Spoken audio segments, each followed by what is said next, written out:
I swear every time he eat, bro, he eat like he never ate before. Like he don't get fed every day. But anyways, what it do, YouTube, man? It's your boy Q back with another jiggy video. You see the title, you see the thumbnail. Let's get into it. Move, fat boy. So in this video, I'll be installing the Z1 Motorsports, the VQ fuel port assembly. Boom, bada bam. Got the air motive. I hope I said that right. The air motive fuel gauge with it. So this is a very little simple mod, man. Let me make sure I got some other stuff. Hold on. Got some other stuff in. What is this? Got some other stuff in that's gonna be installing. Hold on, what is this? Oh, that's in my bracket. Anyway, alright guys, I'm back. So I unboxed everything, made sure everything was good. I ran through everything, started playing with everything, see how everything hooked up and everything. So let's get it. Now, when you unbox the VQ port, you're gonna see that it's actually made out of some good material. 1, 2, it comes with a what's that? A O-ring at the bottom. I'm gonna show you guys when we're installing it later to the car. Make sure you do not damage that. It comes with 2 cap offs, as you can see. Boom, bada bam. It comes with 2 bolts. Yes, sir. And now this piece right here, this is the air motive fuel gauge. That's separate.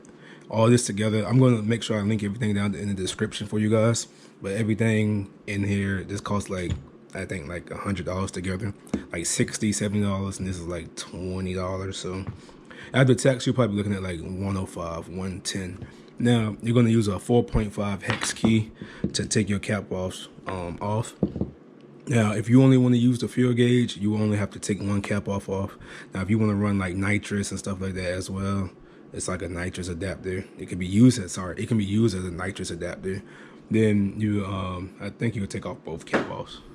And so, how this works is, after you do that, after you take your cap off, let me start back. So after you take your cap off, you're going to use some fuel resistant lube, and you're going to put that evenly on the threads of the gauge itself. Then first you're going to hand thread it down, hand thread. You do not want to cross thread anything. Then after that, you're going to use, once you can't tighten it any down no more by hand, you're going to use a 5/16. Damn, I'm so sorry. A 7/16 hand wrench, and you're going to tighten it down even more. Now, you might have to use some vice grips. I'm gonna double check and see how far I have to go down with it, because I have like 2-3 threads left, and it's getting like very hard to tighten that jank down. So other than that, you're gonna make sure this valve right here is at the top, sitting at the top right here. It's gonna be like that in your car. Boom, you're gonna make sure that valve is up top. Other than that, that's pretty much it. All right guys, so we're outside. First thing you want to do, unlock the car, pop the hood. You can't disconnect the battery. I'm not gonna do it because normally you disconnect the battery whenever you're doing something like electrical, something like that. But we're not doing anything electrical, so I'm not going to disconnect the battery.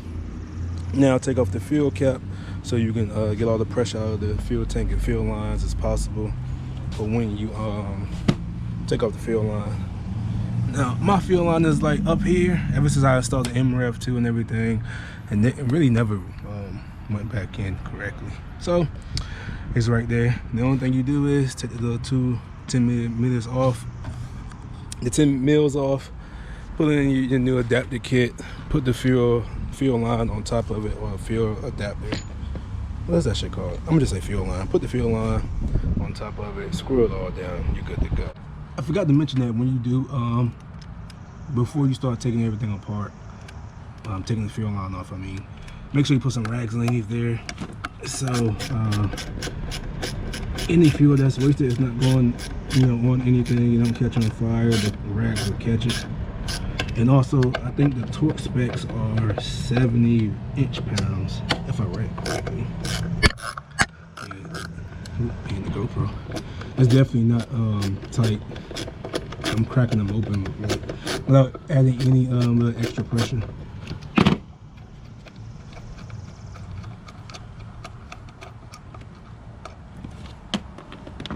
Now you're gonna take this off gently. Your fuel line has a O-ring on it too, so be gentle with it.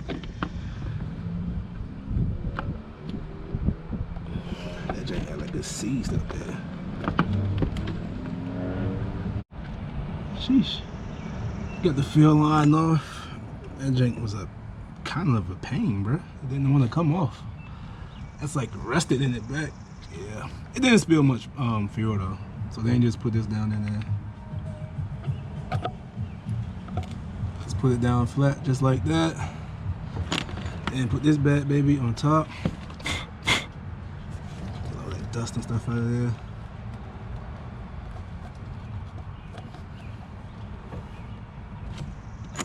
I'm trying to hold this in place a little bit. So make sure you hand thread your new bolts in. Alright, so I have everything situated now. So put your OEM line into the Z1 port, and then go ahead and hand thread your bolts first, because you don't want to cross thread anything. Then after that, to make it just stay seated to go down, just start threading each side with like a handheld ratchet. And that's it. And then until you have it all flat against the whole entire surface. I mean, yeah, all around the surface you have it flat. Now make sure when you tighten it down with the handheld ratchet, make sure you're going each side back and forth, because you don't want to bend anything or warp anything. You don't want to, like I said, you don't want to cross thread the bolts. You don't want to warp the bolts or anything like that. So that's it, man. So now I'm gonna start it up, and that's gonna be that. And then take it for a little test drive. I think I'm gonna get some sushi, and that's gonna be that, baby.